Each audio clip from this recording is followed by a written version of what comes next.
It's the moment Trevor Pilo calls a shock. I know we're me. I know we're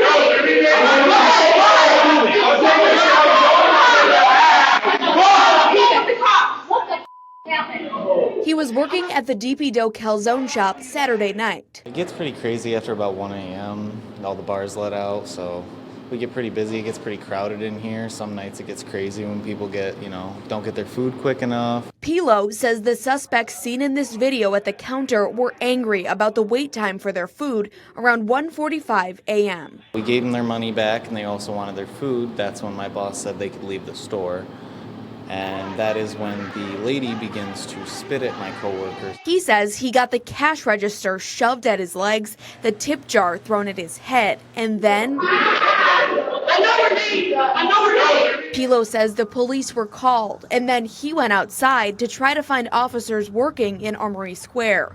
He described what he said to them. Can one of you guys deal with this situation? I got assaulted, I got a register and a table thrown at me, and they said they were too busy to deal with what I was trying to get assistance for. What was the tone that they said it to you? It was just very dismissive. They were like, we're busy. It's literally all they said. We're busy. Nearly 2 hours later, an SPD officer came to investigate, and Pilo says another came to take pictures of the business. Syracuse police are now investigating and trying to find out if officers told Trevor they were too busy. Meantime, DPDO is hiring private security guards for weekends. Will it make you feel better knowing that there's going to be 2 security officers here? I guarantee no tables are going to be thrown. And Trevor continues to work with broken glasses to remind him of what happened. Taking a live look now at the Peace Arch at the U.S.-Canada border. After 2 years of border restrictions, people crossing the border from the United States into Canada no longer need a negative COVID test to avoid quarantine. KOMO's Nick Popham is live at the border with what that means for border towns here in our state. Nick? Well, Mary, this is a huge step forward. We haven't seen lines like the ones behind me since 2019. Take a look. And they stretch even further beyond where our cameras are. When the pandemic first began, the border was closed to all non-essential crossings. Because of that, for frequent crossers we spoke with, it had been sort of a ghost town here for the past 2 years. Then we slowly started seeing things open up bit by bit to where before today you could cross but needed a negative test within that 72-hour period to get into Canada. Now it's as close to normal as we've seen in years. One person we spoke with who lives in Blaine but works in Canada says he was surprised to see the long lines return today, but is so thankful that things are returning to what they used to be. The people of Canada love the United States. They love to shop down here. Many families are connected here, so this opening up is just absolutely fantastic. It's also a major boost in other border crossing towns like Sumas and Linden that have dealt with so much when it came to severe weather, not to mention the economic pain they felt without having people cross the border. Now, wait times at those spots have been some of the longest we've seen in quite some time. And back out here live, taking another look at the line here. At last check at those places at Sumas and Linden, it was about a 15 to 25-minute wait to get crossing the border into Canada. Here at the Peace Arch, it's somewhere between 55 minutes to a little over an hour when it comes to wait time, something that, like I said, we haven't seen in quite some time, Mary. Nick, we know it can be frustrating waiting in that line, but I think you're right. That is a welcome sight for a lot of people right there behind you. So a quick question before you go. Have all restrictions been lifted, or are there some in certain places?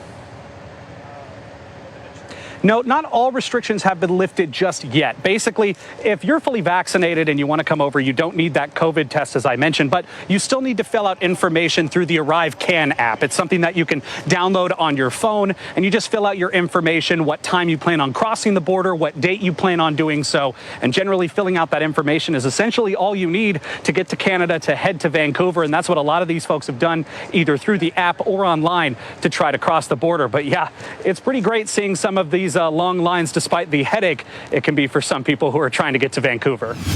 An urgent message from the New York State Health Commissioner tonight. She recommends bringing the masks back, but just here in central New York, monitoring a rate of spread that's high not just for New York State, it's high for the whole country. The CDC analyzes cases and hospitalizations by county, marking those with high transmission rates in red. Of the 17 counties in the red nationwide, 3 of them are here in central New York.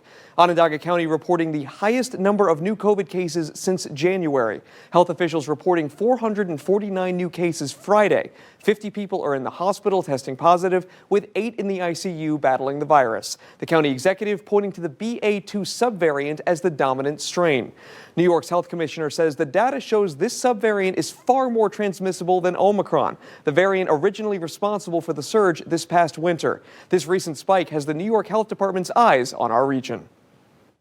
17 counties are in the red according to the Centers for Disease Control. It means transmission is high and the CDC is recommending masking. 3 of those 17 are Cayuga, Onondaga, and Oswego counties. We're particularly concerned about central New York.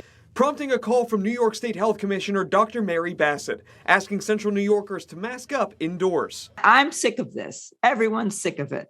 But once again, this virus is still with us. Central New York's 7-day positivity rate is over 3 times higher than New York State's. Hospitalizations hovering above 60 for the past few weeks after a steady decline from January. These remain still low compared to what we saw during January and the height of the Omicron surge. But the trend line is what's concerning us. Dr. Bassett says masking is a recommendation for now. We won't be doing mask mandates. Onondaga County Executive Ryan McMahon says we won't see local mandates to combat the rise. A similar message coming from Cayuga County Chairman David Gold. Anybody that wants to mask or take precautions, that's certainly up to them. No mandates at the local or state level as of Saturday, but Dr. Bassett says the possibility is there. After the New York mask mandate expired statewide in mid-February and ended in schools a month ago. If we confront another surge, I won't hesitate to make recommendations for more vigorous action, but we're not there now.